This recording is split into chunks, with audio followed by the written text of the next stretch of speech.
বেশ কয়েকদিন ধরে আসানসোল পৌরসভার 84, 85, 45 নম্বর সহ আরো বেশ কয়েকটি ওয়ার্ডে পানীয় জলের তীব্র সংকট দেখা দিয়েছে।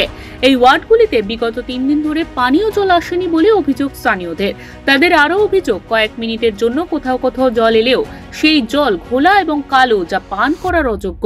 বাধ্য হয়ে তাদের পানীয় জল কিনে খেতে হচ্ছে। পানীয় জলের অবস্থা একদমই ভালো না।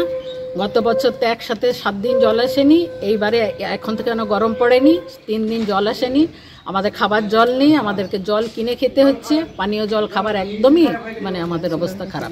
কিনে আনছি জল ফোটানো, আর যেটা পরশুদিন দেওয়া হয়েছিল সেটা কাদা জল, নোংরা, পোকা ঘুরছে। হ্যাঁ, সেই জল আমরা ফুটিয়ে কোনোরকম রান্না বান্না করছি।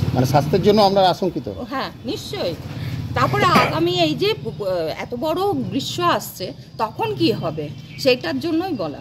এই ব্যাপারে আসানসোল পৌর নিগমের ডেপুটি মেয়র ওয়াসিমুল হক বলেন, মুখ্যমন্ত্রীর উদ্যোগে আসানসোল পৌর নিগমের অন্তর্গত ডামরা, কালাঝরিয়া সহ 5টি জায়গায় নতুন আইজি তৈরি হচ্ছে। এই কাজ সম্পন্ন হলে পানীয় জলের কোনো সমস্যা থাকবে না। রাজ্যের মুখ্যমন্ত্রী মমতা বন্দ্যোপাধ্যায় অনুপ্রেরণায় আসানসোলের জলের কষ্ট মেটাবার জন্য বড় প্রজেক্ট নামিয়েছে। 5টা আইজি দামোদর সাইডে হচ্ছে, যেটা ডামরা, ভূতাবড়ি, কালাঝরিয়া, আপনার চিনাকুড়ি সাইড, ডিসগড়। তো এই কাজগুলো আমাদের চলছে। ডামরাটা আইজিটা হয়েছে, ভূতাবড়ি হয়ে গেছে, কালাঝরিয়া হয়েছে।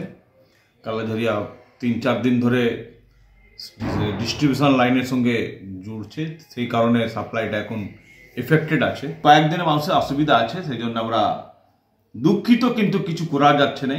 কারণটা যেহেতু জল ভালো সাপ্লাই, সেই জন্য নতুন করে প্রজেক্টে কাজ চলছে। এখন থেকে যদি পানীয় জলের এত সমস্যা হয়, তাহলে গ্রীষ্মকাল এলে কি হবে, সেই কথা ভেবেই আতঙ্কিত এলাকাবাসীরা।